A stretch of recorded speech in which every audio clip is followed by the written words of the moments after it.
Hey,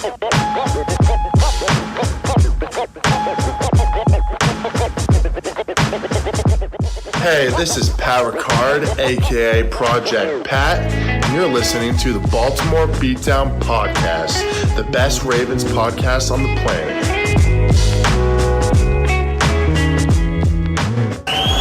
It's pretty incredible. In fact, it's la-marvelous.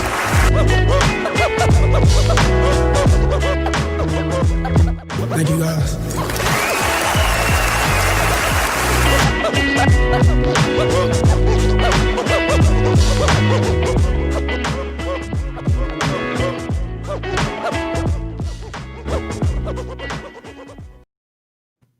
All right, we're back. You got me. We are back. I tried to see, I just got a new little phone. So just for shits and giggles, I wanted to see if my phone, which actually has a better processor now than my laptop, would be able to handle it, and had a little audio malfunction, but we are back. So this is the Baltimore Beatdown Podcast after a little bit of a false start here. Coming to you live on a Tuesday afternoon, a little bit of a lunch hour special here. My name is Jake Luke, and I'm joined by Spencer Schultz. Like we mentioned, the technical difficulties, they may have hindered us, but they're not going to stop us all the way. They are not, just like apparently Marlon Humphrey cannot stop Hollywood Brown right now, and apparently Marcus Peters can't either. Hollywood looking like a damn jitterbug. Upset, obviously, that we're not able to cover camp this year, but good thing it gives the Ravens media staff a little bit more free reign since there aren't fans there to really get us the good angles, the good shots, all that stuff. And good Lord, I mean, Hollywood Brown just cooked Marlon Humphrey a little bit. Like, Marlon played it well still, but I don't know if there's anyone in the world that's going to be able to stop Hollywood the way he was just moving. I mean, I'm just going to say it looked Tyreek Hill-esque, which was a big comparison for Hollywood coming out of Oklahoma. We didn't get to see any more than 80% of Hollywood's real speed last year. As you know, Jonas Schaefer, our buddy from Baltimore, the Baltimore Sun, has detailed in a couple things. But yeah, the reports are that the deep ball is sailing. Hollywood Brown is making noise left and right. He had the play of the day yesterday and the play of the day today, as they kind of like to chalk up one big play. And from all reports from all the guys that we like Jonas and Jeff Zrebeck and Jamison Hensley and all those guys, they are firing on all cylinders. Sounds like the defense came at the end of practice and made a couple tough stops in some 2-minute situations, which is what I expect the Ravens to run a lot of throughout this training camp. A lot of tempo, 2-minute drill. It's that, that classic narrative this offseason of the Ravens can't play from behind. Well, give them an offseason working at it the way they worked at red zone passing, as you and I saw last year, Jake. And I anticipate they'll be able to make some major strides in that department. What do you think about the galaxy brain that Marlon Humphrey actually sucks after seeing that? Because there's some of that going around. Marlon gets beat in camp. I mean, at the same time, Hollywood cooked and the ball was a touch underthrown. But if that was a game, I mean, Marlon's going to dive for that. He's going to go try and, really lay into the receiver. You don't want to do that to your teammate. You want to keep, some distance in those situations. How many times do you see a collision there where DB lays out and then the receiver comes up gimping and hobbling? And I think Marlon could have maybe made a play on the ball there. But we are well aware, as are all other smart people, that Marlon Humphrey is a damn good man corner. So if anyone wants to have that kind of debate about that, just don't, because it's futile. I also kind of think that maybe this is another galaxy brain take, but I feel like guys like that probably aren't going to be putting in, as much effort as they are in a game in like day 2 of padded practices. Correct me if I'm wrong. I mean, they're definitely, thudding and stuff, but they're not. I mean, you don't even really tackle like that. You wrap up in camp. You don't want anyone getting hurt when you're not playing games. So as there is intensity, you kind of want to temper that intensity at the same time to make sure you're not knocking guys out early in camp, especially because I'm a little worried, and this isn't just for the Ravens, this is for all teams, that number one, you didn't have these guys in for minicamp. You haven't been able to have them in facility. You're not exactly sure where they're at, as far as the soft tissue stuff and getting some real maintenance work done, some mobility, flexibility stuff. Steve Saunders only had these guys for a little bit, hasn't gotten to check in with a ton of the new guys. So there's this kind of narrative that, we're not having preseason, so that means we got a hit in practice. I do agree, but not yet, and still tone that down. I mean, if you start out a little rusty with the hitting, you're getting a little in the week one. I would rather have that. I would rather take a week one loss than lose 3 starters due to injury because you're going a little bit too hard in practice. So I hope that they are kind of, I'm sure they are, but keeping relative, I can't think of the right word, softness to it, not too intense. I don't want them to go over the top against each other in practice. So I like that Marlon kind of let Hollywood catch it, didn't, do anything crazy. That's the stuff that'll get players in trouble. Like teammates will get pissed at you if you go too hard on someone, especially, the number one receiver on your team. So I think it's good to try and make that contact not as big of a deal as some people have kind of pushed it out to be. Yeah, I mean, it's been a pretty fun watch over these first couple of days of padded practices. I feel like I've been pretty tuned in, especially with the fact that there isn't going to be any preseason. The Ravens social and media team, or social media team, if you would, threw out a little training camp live thing on the first day of padded practices, which was Monday. That was a fun little thing to tune in. You didn't really get a ton out of it, but it was just kind of a cool, relaxing watch, I thought, on a Monday morning. How plugged into that were you, if at all? I'm definitely watching and stuff. The thing that I really want to know is what drills they're particularly working on. I think that there's a lot of coverage of like, oh, so-and-so made a catch here, or, so-and-so looked really fast. So-and-so looked really strong. So-and-so looked sharp out there, whatever. But I want to know what they're working on. I want to know what John Harbaugh and Greg Roman and Wick Martindale and then the positional coaches all the way through are working on individually with these players. And that's why I'm upset that I am not able to cover camp this year, but at the same time, I've got other stuff going on. So I'm not too upset, but at the same time, I just hope that the reporters kind of really capture the emphasis of practice, what drills they're working on in particular. And like I said, last year, offensively, it was red zone passing, goal line passing, red zone passing, goal line passing. We see Lamar Jackson go 29 touchdowns, 0 turnovers in the red zone. 0 interceptions, might have fumbled, I can't recall, but 0 interceptions in the red zone. So I anticipate, like I said, if they're going to spend the majority of practice, as John Harbaugh and Lamar Jackson both said, on outside the numbers passing, wide passing, boundary passing, deep passing, I expect improvement there. So all reports coming out early in camp are that that's the case. And I, just spent a couple hours writing up what I called the Ravens 2020 training camp syllabus, kind of the back to school for some people. Some Ravens fans kind of tune in more towards training camp than they do in the offseason and aren't as big into the draft stuff and whatnot. So try to write a very meta article covering all that kind of stuff. And if the Ravens are able to improve relatively drastically at throwing the deep ball, they control. I mean, the only way to stop them is if they fuck up, is if they make, don't go out and execute. The defense is not going to be able to consistently stop the Ravens offense. You're in a constant state of catch-22 if Lamar Jackson is hitting more consistently with more trust and with the receivers, on the same page as him a little bit more effectively downfield. The defense is can't load the box. They have to respect Marquise Brown. You have Devin Duvernay as well, who, everybody says sounds good. We'll see once the games start. But, he has legit 4.3 speed. And what do you do there? You got to really hope that you're able to win at the line of scrimmage if you're going to do anything. And the Ravens, return 4 out of 5 starters. Of course, the 5th that is not coming back is a huge loss. But again, it's going to make the Ravens as indefensible, whichever the correct word is, as indefensible as possible moving forward. They're not going to be perfect. They're not going to score a touchdown every play, but they're going to store a lot of touchdowns on a lot of drives, and that's something they did last year at a historically high rate. So it's a scary thought for opposing defenses, this progression of Lamar Jackson as a lethal deep ball passer maybe, or an elite or a really good or a good deep ball passer, where he's been above average, deep left. He's kind of struggled to push the ball to the deep left, and that's a little mechanical thing with his feet and with his hips.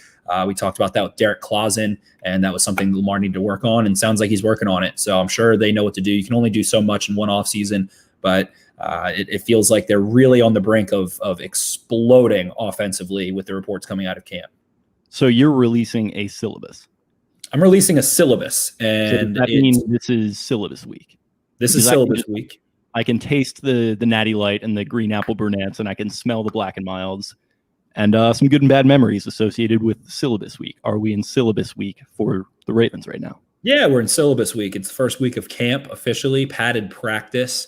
So it's back to school. It's getting into camp, figuring out what you have to do, all those things. I wrote I believe it was like 1,900 or 2,000 words this morning on basically the intro, summarizing the Ravens offseason, the moves they made. Then we moved on to the attendance policy, of which, Chris Moore is absent, as well as Iman Marshall. We might see the reinstatement or the addition to class of Brandon Carr, as well as Dez Bryant, Matt Skura, currently, trying to get back to class after catastrophic injury.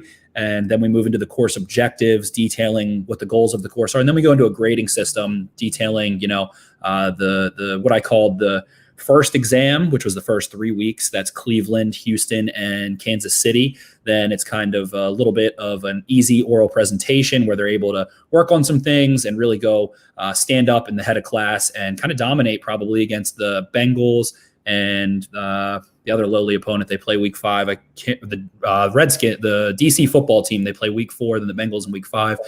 Followed by a midterm exam. And the midterm exam is going to determine whether you get an A in the class or a C in the class. That's going to be the Patriots, the Steelers, the Titans, the whole bevy of teams they have down the middle to meet there before they, get an open note final at the end, which is the Giants, the Jaguars, and the Bengals. So that midterm section, I got into detail about the Cowboys and all those pretty tough teams they're going to play. And it really is similar to last year where, of course, there might be team that, for all we know, the Giants could end up being an 11-5 football team. Who knows? That stuff happens every year, but feels very similar to last year in terms of, decently hard start, couple AFC teams, and the meat and potatoes of the schedule is against some really good teams. And last year, that was Seattle, that was LA, that was San Francisco, that was Buffalo. So kind of a similar vibe there.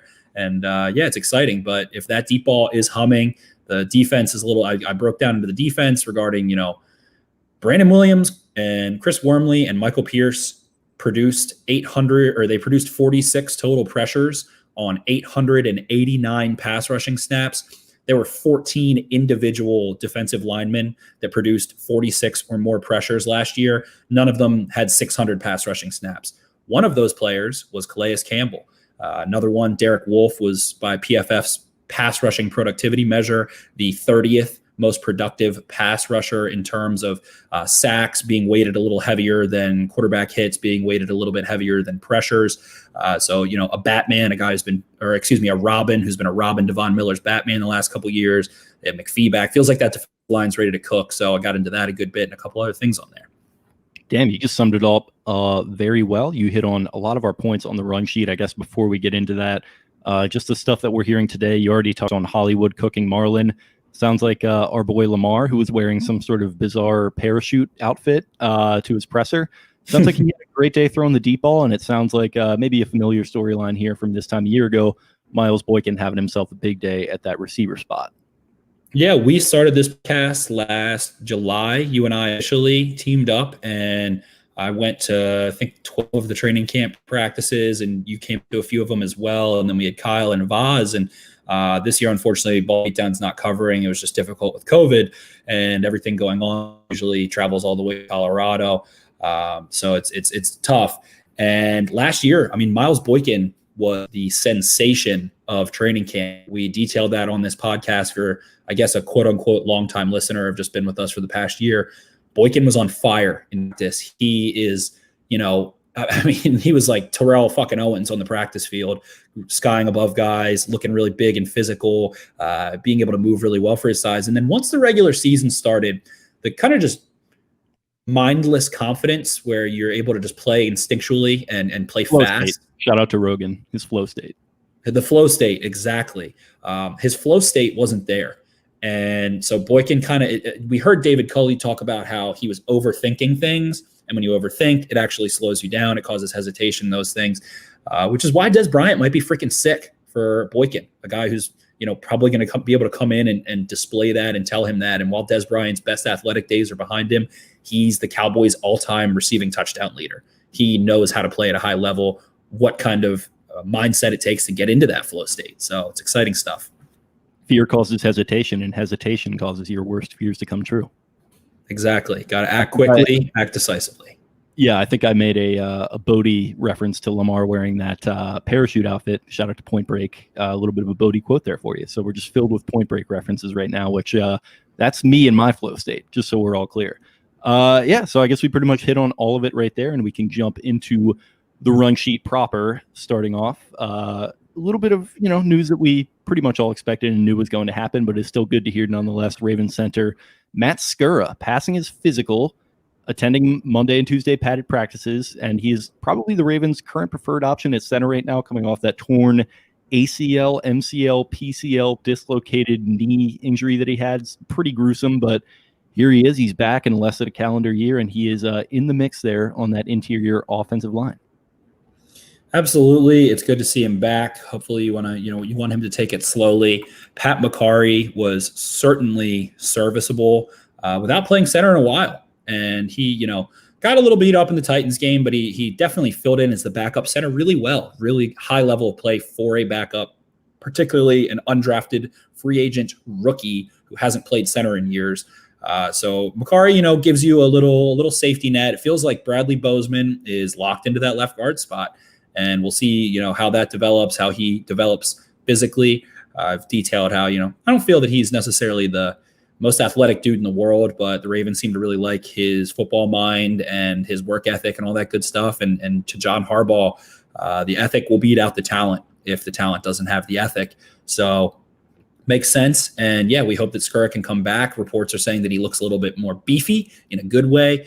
He was really tiny like 2 years ago. He was a pretty small dude for an offensive lineman, of course. And yeah, it looks a little meat on them bones there. It looks like he's been working out really hard. Definitely probably focused on, his upper body strength a good bit while he was immobilized, I'm sure, to the best of his ability. So from all intents and purposes, sounds like Skura is going to be ready to go by week 1, if not, like week 3 or something. And I think we see him in camp taking first team reps again by the end of camp.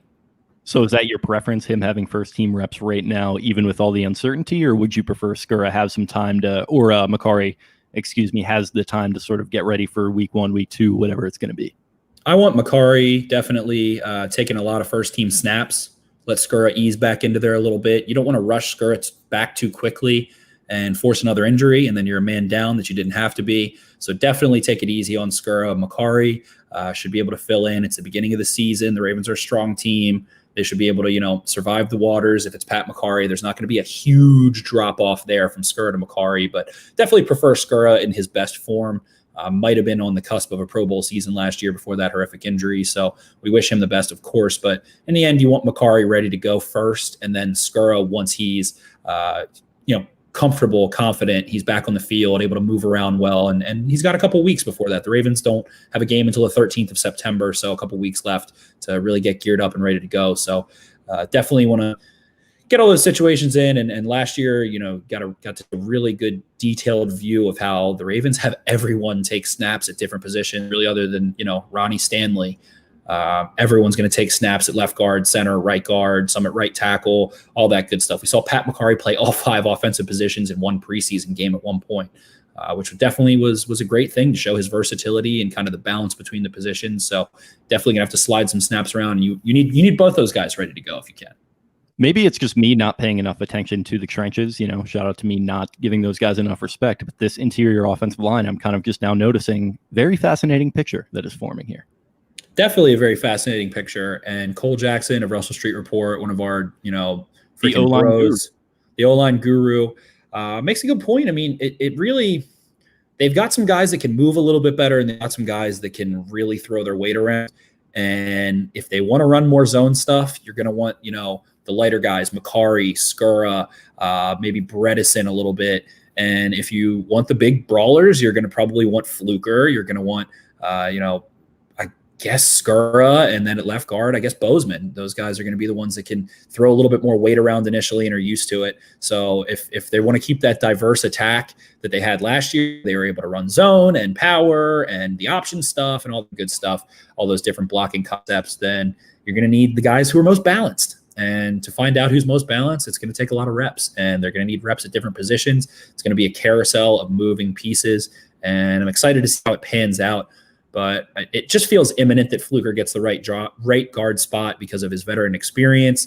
Bozeman is the incumbent and didn't, lose that job last year. So it feels like they'll hold on to him. And then, so it's basically the only question is Skura going to be back in time? Or are they going to go with Makari to start the season? And then we'll see what happens.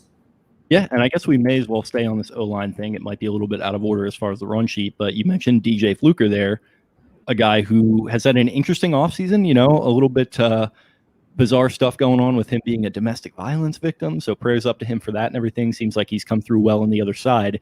And he did reveal on Instagram the other day, I believe, was that the platform that he chose? Yes. So he revealed on Instagram that he spent the last 4 months just whipping himself into shape. 40% body fat is what he started at in March, down to 22%. He said that he's built better right now at age 29 than he was at age 22 coming out of Alabama. And I guess you got to figure that he is, like you said, one of the favorites to start at one of those guard positions.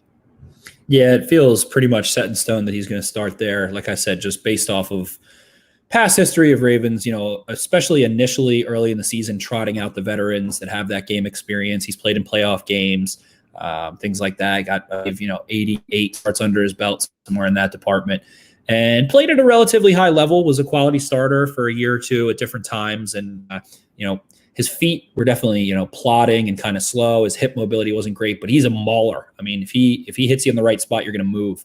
So if he's able to get lighter on those feet and a little bit more flexible in those hips, he could fill in really well in awesome Ravens scheme and blocking scheme that puts blockers in a great position. Of course, when you have Lamar Jackson back there, it makes defenders have to try really think about what they want to do. They want to try to explode through the gap because he'll make you miss, or do you want to kind of play it hesitant and see if you can kind of cage him up with a few different guys?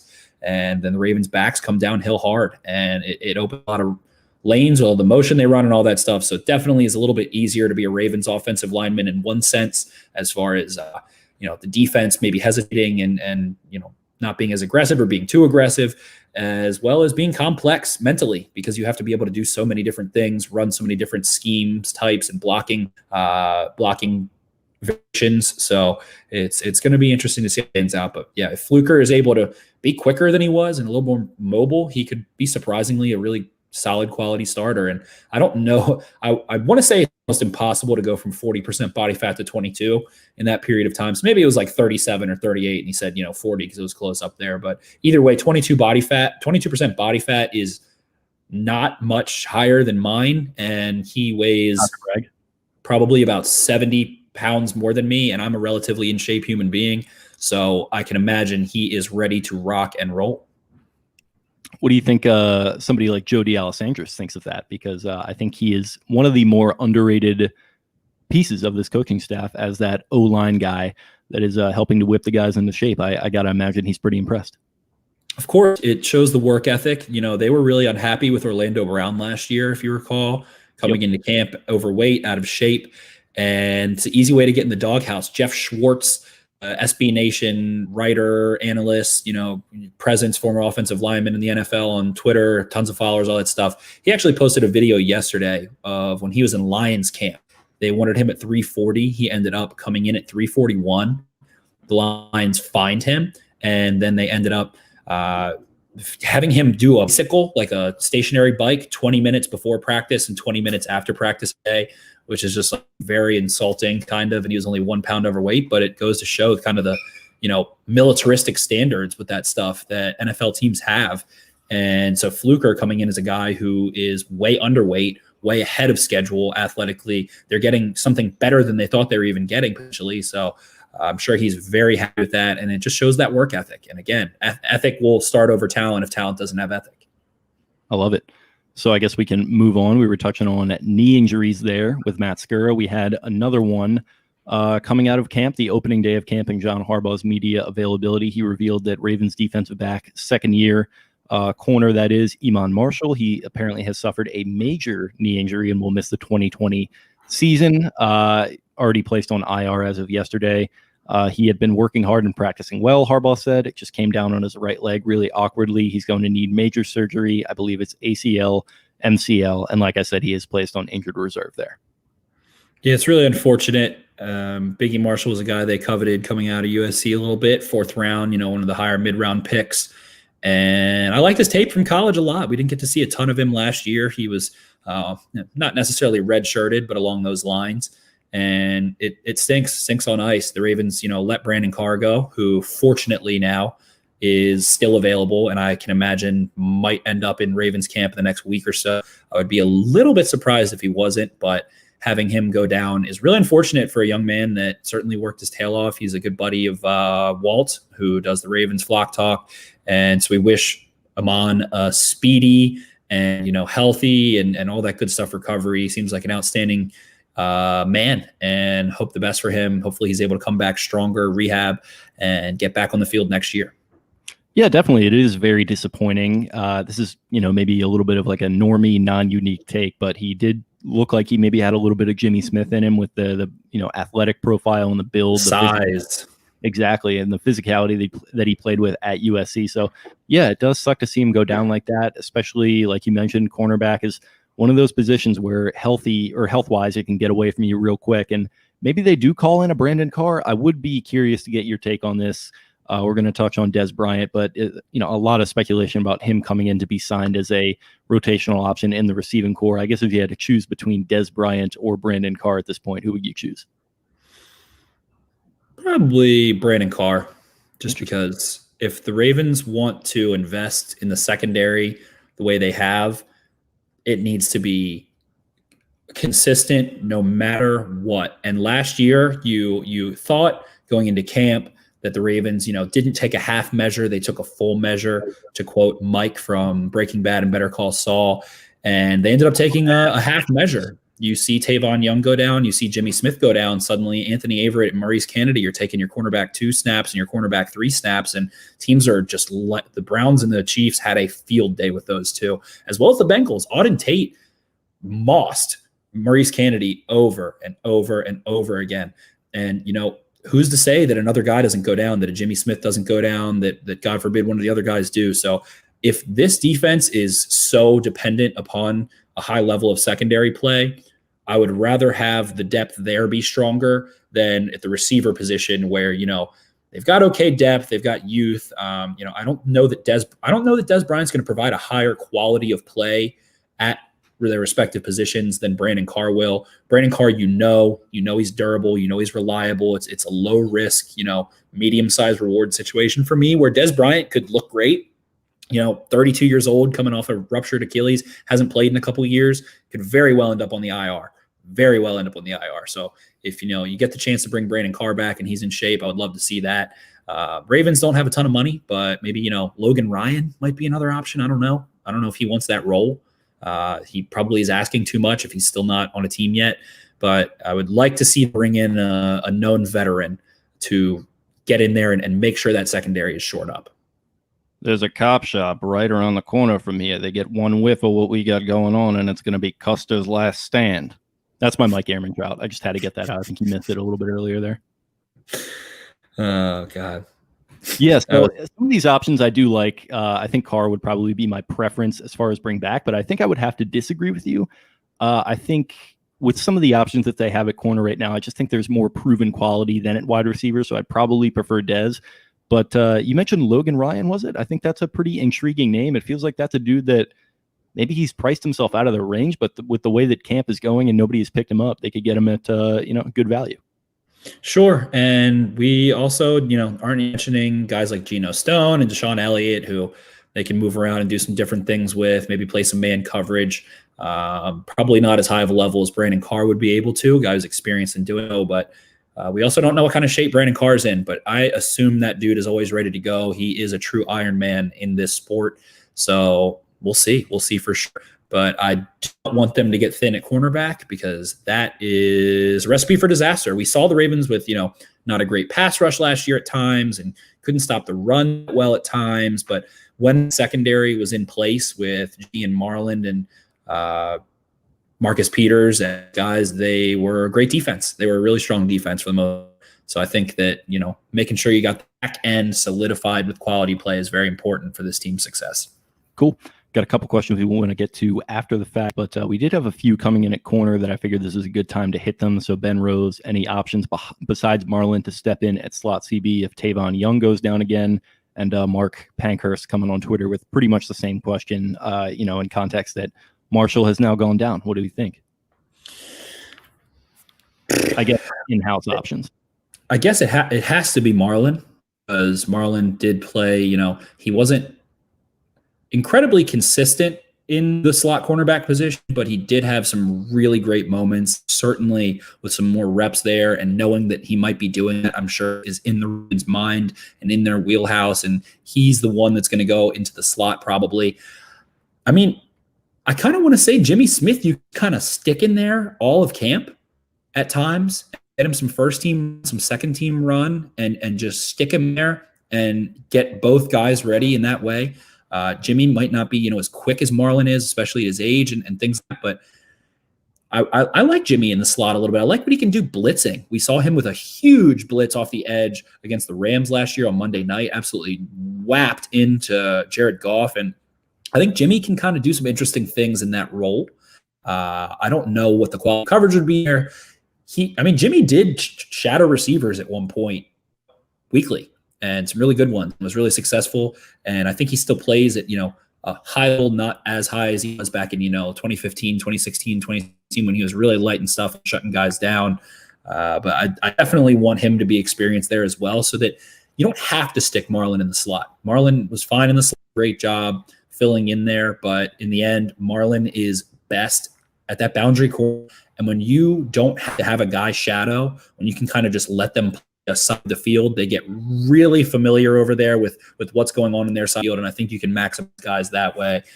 So I think maybe Jimmy might be a good solution.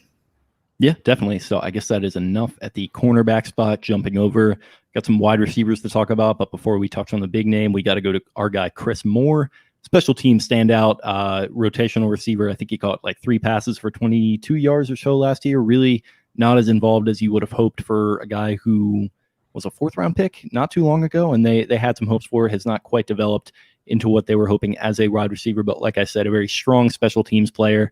Is it deja vu all over again with another storyline here that he has broken his finger and will be out a few weeks per John Harbaugh, who said it's amazing. The same thing happened last year. Chris knows how to deal with that. He'll be fine, but it will be a few weeks until that bone heals. Club him up. Put a club on it for a couple weeks and get him some special teams reps. And if Chris Moore, I would love offensive opportunity still. He just hasn't been, and he's the one who stayed in Baltimore knowing that his role is probably going to be special teams. So if he embraced that to the maximum and looks at it like I could be Matthew Slater from New England, something like that, like I could be the special teams guy, he could have a really nice niche and dedicate himself to that a little bit more, help on offense when he need him to. I think he could have a really nice year that way. Matthew Slater is playing well into his 30s. He's gone to a couple Pro Bowls, and Moore has that aptitude and that kind of natural intrinsic feel on special teams. So slap a fucking club on that hand and let's go. I'm imagining the Clay Matthews or like the JPP like circle club, and of course there's going to be some like injury issue where he has to get into a game like wearing one of those, and it's just going to be an absolute just horror show, a comedy of errors. But I kind of almost want that to happen. I want to see Chris Moore one-handed catch with his other hand being in a club on offense, but I actually don't want to see that. But he does have a little bit of a penchant for a dude who doesn't get a ton of playing time. He has a little bit of a penchant for the flair, the has that something special, as the FIFA development trait would say. With just weird catches going behind his back, like doing stuff like that. Doesn't make many catches a year, but when he does, it seems like he makes the most of it. Yeah, he always ends up in the doghouse, I feel like, and I don't know what the reason is. I can only speculate. I know that he got really irritated last year at one point and got kicked out of practice apparently by Harbaugh. Happened with Peanut Owasu as well at time. And so I don't know. I don't know. We don't know what they're actually talking about or all that stuff. We're only here to speculate, but I just really think he should embrace that role. And if they need him on offense, stay ready.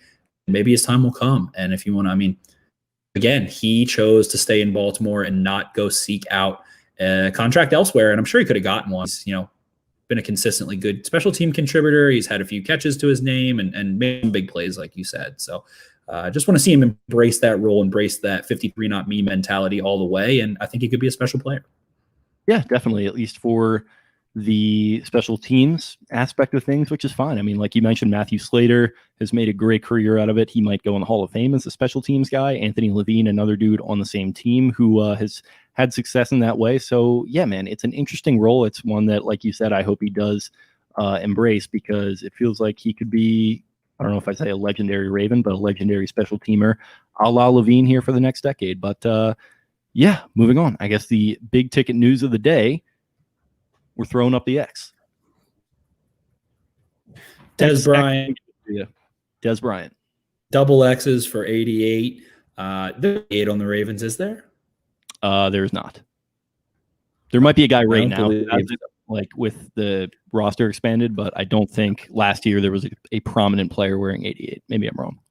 I'm going to keep looking, but Dez Bryant is just my favorite receivers of this past decade. The guys that I just like to watch are Dez Bryant in Dallas and DeAndre Hopkins. Those are my favorite receivers.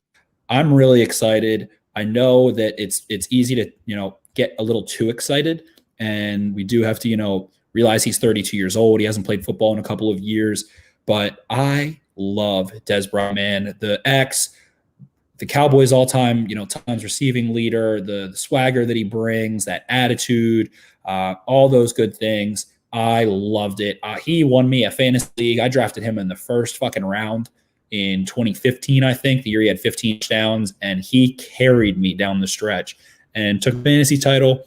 So I have a special little place in my heart for him.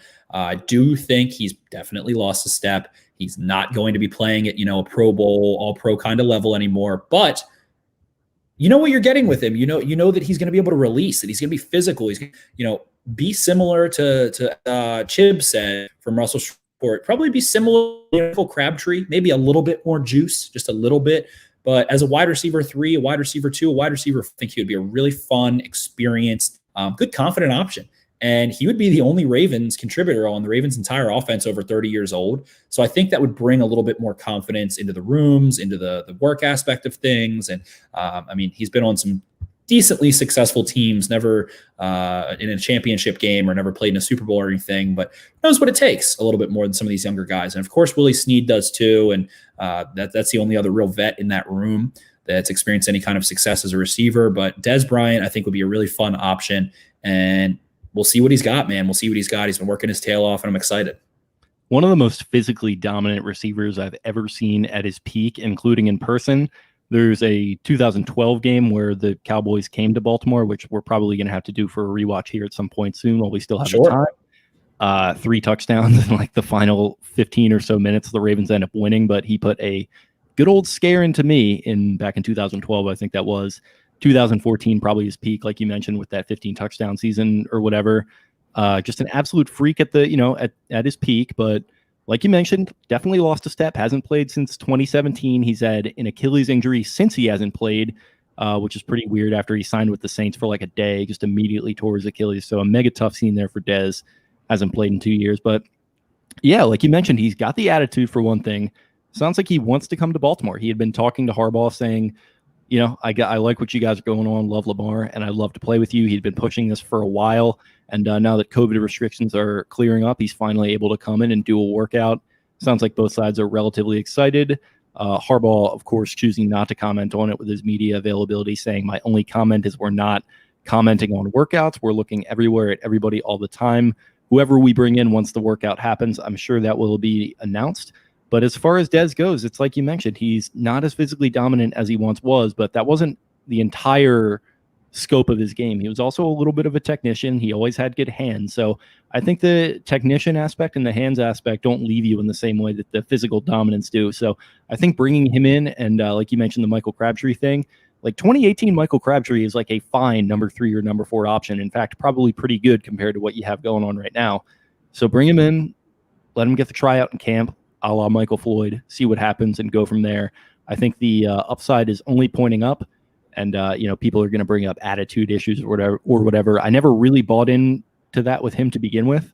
And I think coming to a culture like the one they have going on right now would be a good fit for him. So I am all in on this move. I hope it happens, and I guess we're going to see. But he will be, or he's already in Baltimore. There was a very interesting picture of him at BWI from like 10:30 last night, where he's not wearing the mask the full way, and it's like this weird, like super high def photo. So I don't really know who took it, but shouts to them because it was a pretty cool picture. But he's in Baltimore right now. He's got to take 2 coronavirus tests. Assuming he passes them, he will work out on Thursday, and then we go from there. Absolutely. And yeah, it just feels like a good fit for sure. You mentioned that game back in Baltimore, but Dez Bryant is humbled, as humble can be, whereas the alternative is, potentially looking at Antonio Brown.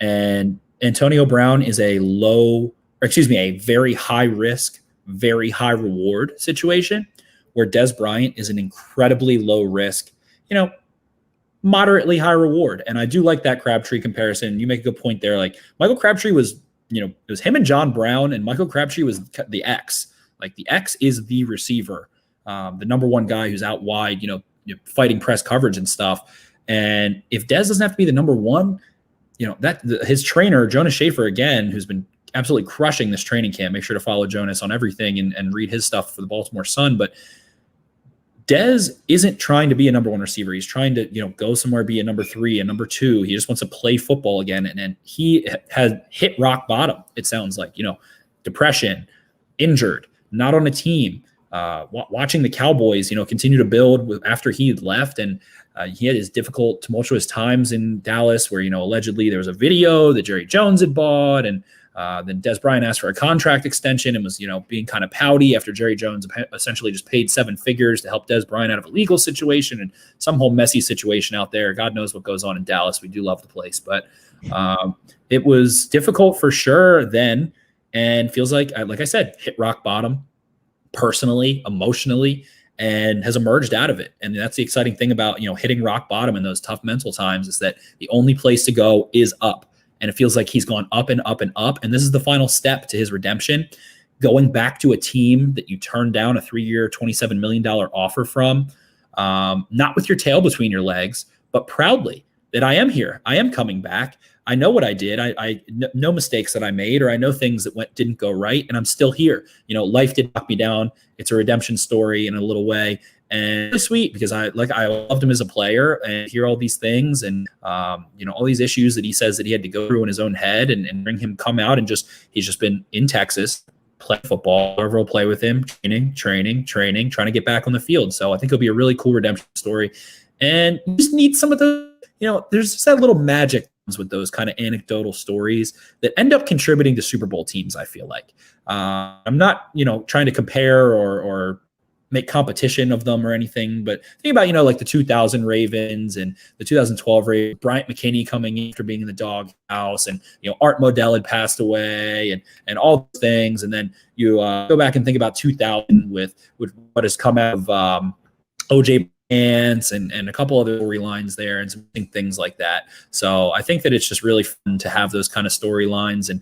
if he wants to come work his tail off like he claims he does, and be, beacon of leadership and light for younger receivers like Miles Boykin, who he touched on, that kind of have trouble bringing that flow state and that intensity in practice and in camp to the game. I think he's a great guy for that. I think he's a great guy for that. So I think it's a good fit.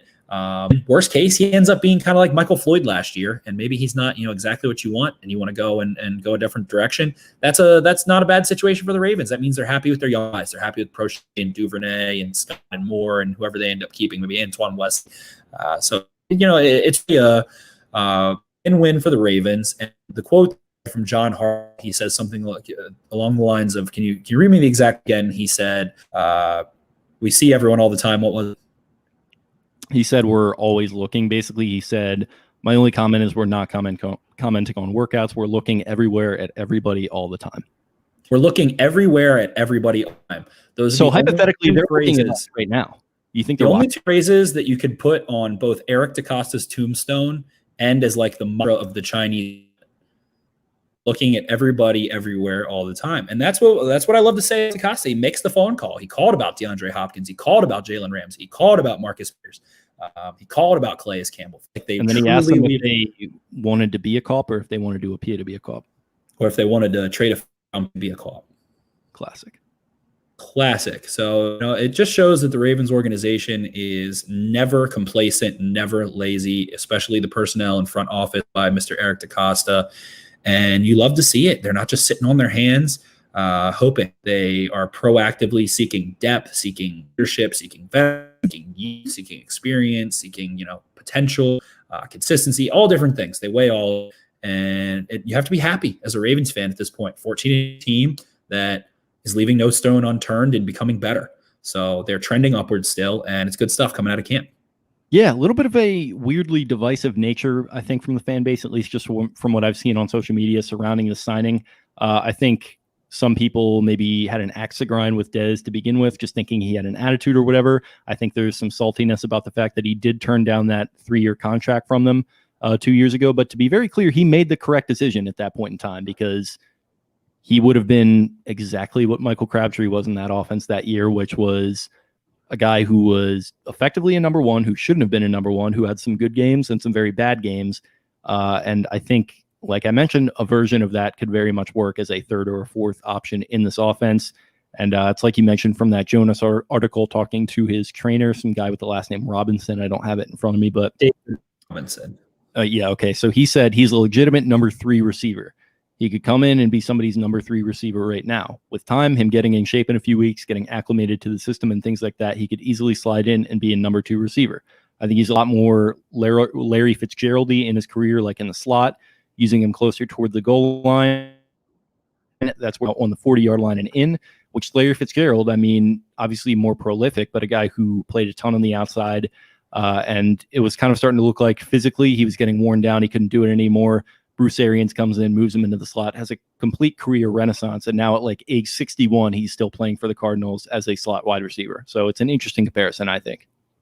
Right. And that sparks the question, how many slot guys can you have that are on your roster on Duvernay, Prochet, Hollywood plays in the slot a lot. Andrews plays in the slot a lot. Snead, all these guys in the slot. So I feel like I get the reasoning there. At the same time, they really need outside guys, man. They've got Boykin and Hollywood, who, like I just said, Hollywood led the NFL in slot downs last year, 7 slot touchdowns. They need a guy that can play on the outside, that can win one-on-one. Z, you could probably stick Duvernay at Z as well. You can probably play some Z, but they need that X. It's really Boykin, and pretty much Scott is the only other guy that fits that bigger, stronger, mold. And Jaleel Scott hasn't been able to separate a ton. Maybe he has a great, I hope he does, but I think if Bryant can't really fit the X and he doesn't look he can, they might not even sign him. They don't need more slot competition. They need depth at outside receiver. Okay. Anything else on Dez? I hope it works out. I hope we get to see at least one in purple and black. Just give me one Dez Bryant regular season touchdown. That would be awesome. So leave us a comment in our reviews, 5-star reviews, 1-star reviews, whatever it is, and tell us, will Dez Bryant score a touchdown in purple and black in 2020? Make them 5-star. They're only getting on the show if they're 5 stars. Okay, before we get out of here, a little quick hitter questions. We got our guy Otavio Millar in the comments here. Do you think it will be easier to stash players on the practice squad since there are no preseason games? And do you think it also makes it harder for an undrafted guy to make the team? I think that it will be easy to stash players in the practice squad. The preseason teams, the scouts aren't going to be able to go crush preseason games and figure out where guys are standing out and look good and look like they play a different role than, let's say that the Seahawks want a guy to play nickel that's been playing boundary for the Ravens and looks like it's fit. They won't be able to see that. The only thing they'll be able to do is go based off of the college tape and kind of some whispers through the grapevine and maybe things like that. So if you cut a guy who ended up signing somewhere else, UDFA, get a shot at him if he gets cut. But those real hidden gems that get cut, you're not going to know who they are necessarily. And it's going to be weird. It's going to be weird for the UDFA. Really unfortunate year for guys that weren't drafted and the small school guys and all that stuff. But I do believe, teams will know a good bit about you, and they might be a little bit more open to giving guys a shot elsewhere because they didn't get to see that film. They don't know what you're not yet in NFL sense. They might want to kick tires on guys, so say, quite a bit. But yeah, I think it'll be stash guys at this time. People won't know the real gems. So if you got a guy, Willisby out of the Ravens have the other. Let's say he, really tears it up, but they just don't have a roster spot for him. Maybe he clears waivers. Maybe he does. So who knows at this point, but that's my best guess. Yeah, definitely. I think it's a pretty unfortunate time for guys like that. I think it is going to make it harder for undrafted guys. I think it probably does give your team a little bit of advantage with dudes that you want to stash, even if it's just on the practice squad, maybe sending a guy to IR or whatever. This is maybe a weird pipe dream, but maybe somebody could organize a combine for some of these guys, some sort of private combine That's a year a good from idea, now.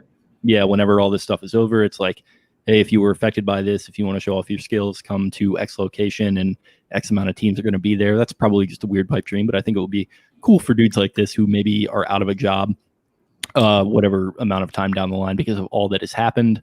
Okay, we got Ben Rose hopping in here again. Any chance DaCosta capitalizes on Melvin Ingram's contract holdout with the Chargers? I feel like they've already kind of made their decision going with Judon this year. Yeah, Ingram, has been awesome, really successful, productive pass rusher, also been hurt a bit. He has a $14 million contract with 0 guarantees, and that's why he's holding out. I don't think they would, ship on there and take Ingram and re-sign him at the age of 31. I could be wrong. It seems like they're good to go with Judon, who I thought blocked me, but actually just all of his social media. I was quite upset because if you listen to this podcast, you follow me on Twitter, any crap, you know how much I have Matt Judon's back and think the world of him as a player. So I was like, damn, this man really blocked me. And then Dustin Cox, our colleague at Baltimore beat down, was like, no, he deleted his social media. I just checked. I was like, okay, cool. But anyway, Melvin Ingram, I'd say that's a pipe dream a little bit. It's hard to say. They do have a couple contracts that could move around, Marcus Peters and things, but it feels like they're not going to make a crazy investment at this point because they kind of want to maintain that consistent year cap flexibility to the best of their ability. And bringing on another guy at this point feels like a little too big for what they're envisioning, but they could get him at the trade deadline. They could definitely get him at the trade deadline, things like that. And I think you can see the Ravens being buyers again at the trade deadline for the second straight year. If you can go rip off another round pick or another 4th-round pick, something like that for another proven, productive veteran that's kind of in a crap situation scheme-wise or something like that. And yeah, I think that's more realistic. So maybe we see it at the trade deadline. Yeah, that's a good take.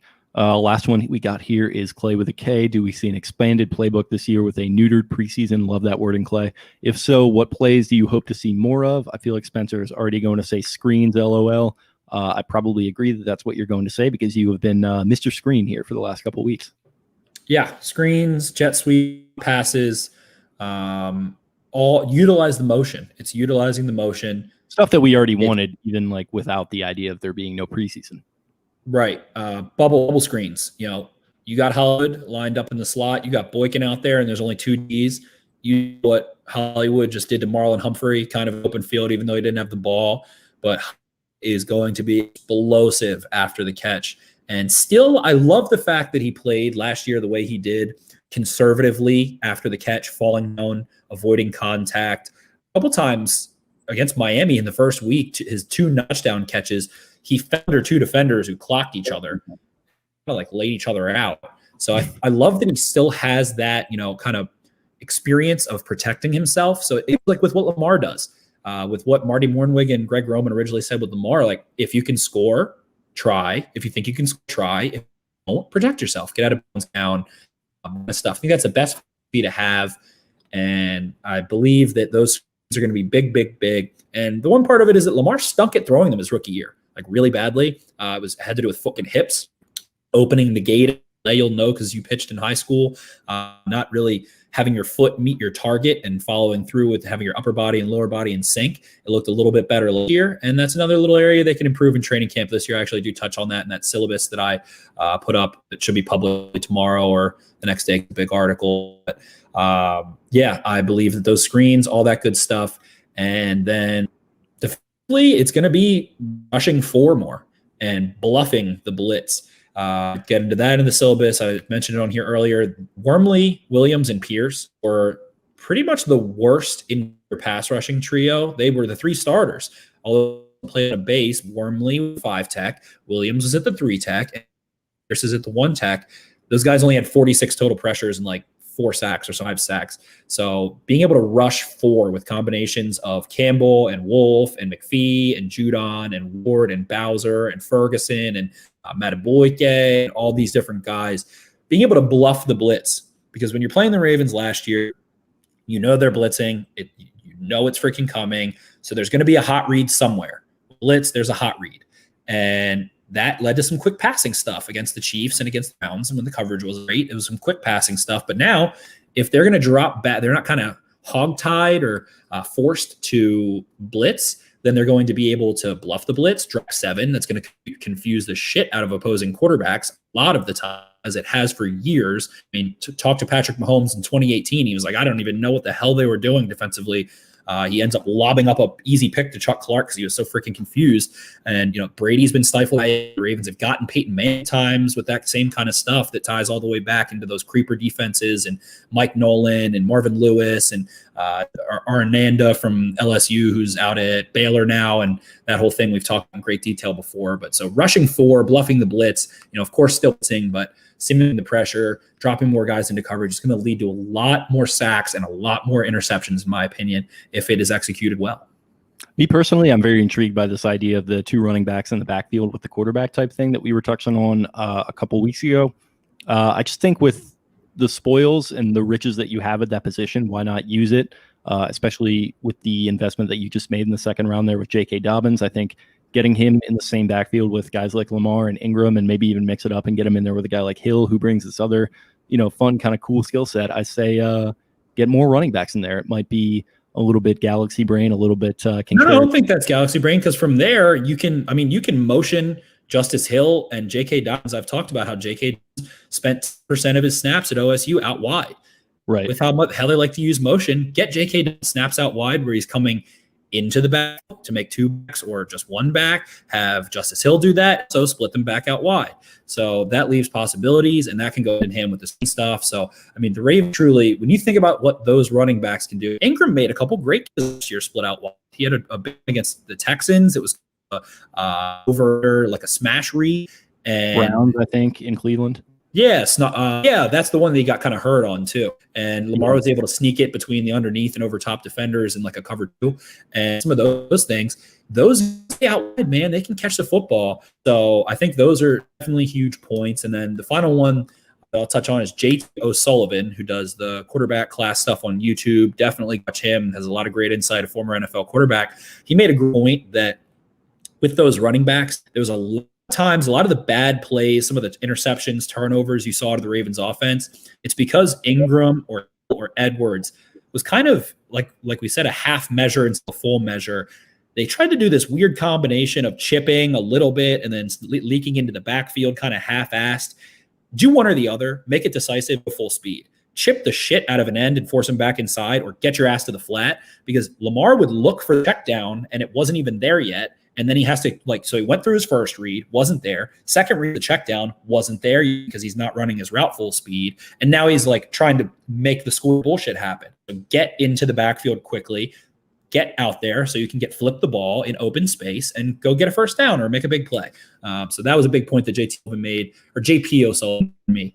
And that definitely was an interesting watch on YouTube. If you look up his name, you'll be able to find his YouTube page, and he'll take you through the eyes of an NFL quarterback guy who played for a long time. And he has a great 15-minute video on Lamar and some of the reads he needs to improve on and some stuff like that. So those all things definitely, I think, should be an emphasis of training. Can they touch on all of them? Maybe, maybe not, but we shall see. Good stuff. Running close to an hour here. Anything else before we get rolling? No, I think that about does it for me. I'm really excited. I do say, that contact thing. I hope they kind of stash some of those better guys, keep them out of the contact situations a good bit, and make sure they're up to speed first. Those soft tissue injuries occur over the couple of days of camp where guys aren't calloused. And I remember the tight ends, Hurst and Andrews, both out of this draft class, got banged up early in training camp. And I remember Harbaugh was like, what the hell are they doing in college with these guys? They should be calloused by now. But sometimes guys aren't, and that's when those soft tissue injuries occur. Hopefully they go hard, but also, keep a nice balance between those two areas. Suspension for holding some sort of bonus practice that the media wasn't supposed to know about coming very shortly there for Harbaugh. But yeah, other than that, I guess we are good to go here. Absolutely. It was a pleasure. Thank you so much. Make sure to go leave 5 stars for us. Give us those reviews. We are gearing up. We're going to try to get back to the 2 episodes a week moving forward. So this is the 2nd episode this week. We should have another one probably released on, I believe, Saturday. And then we'll try and get back. So Jake and I are figuring our schedules out with work and everything and the different stuff we're doing. So we'll try to get back to that and have some fun. Year 2, baby. Let's go. Absolutely. Year 2. Appreciate you guys listening. Hope this was a good one. And like I said, we're going to have another one out here for you at the end of the week. I'm not going to spoil anything quite yet, but hopefully you're going to be talking to some boots on the ground in training camp. But until then, you can follow me on Twitter at Jake Luke. That's LOUQUE. You can follow Spencer at Ravens4Dummies. That's the number 4 in the middle. You can follow the show at Podcast Beatdown. Check out at Be More Beatdown. We are now broadcasting these to Periscope.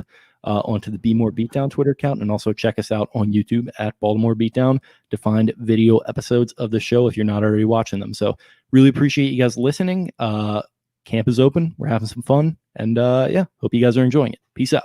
See ya.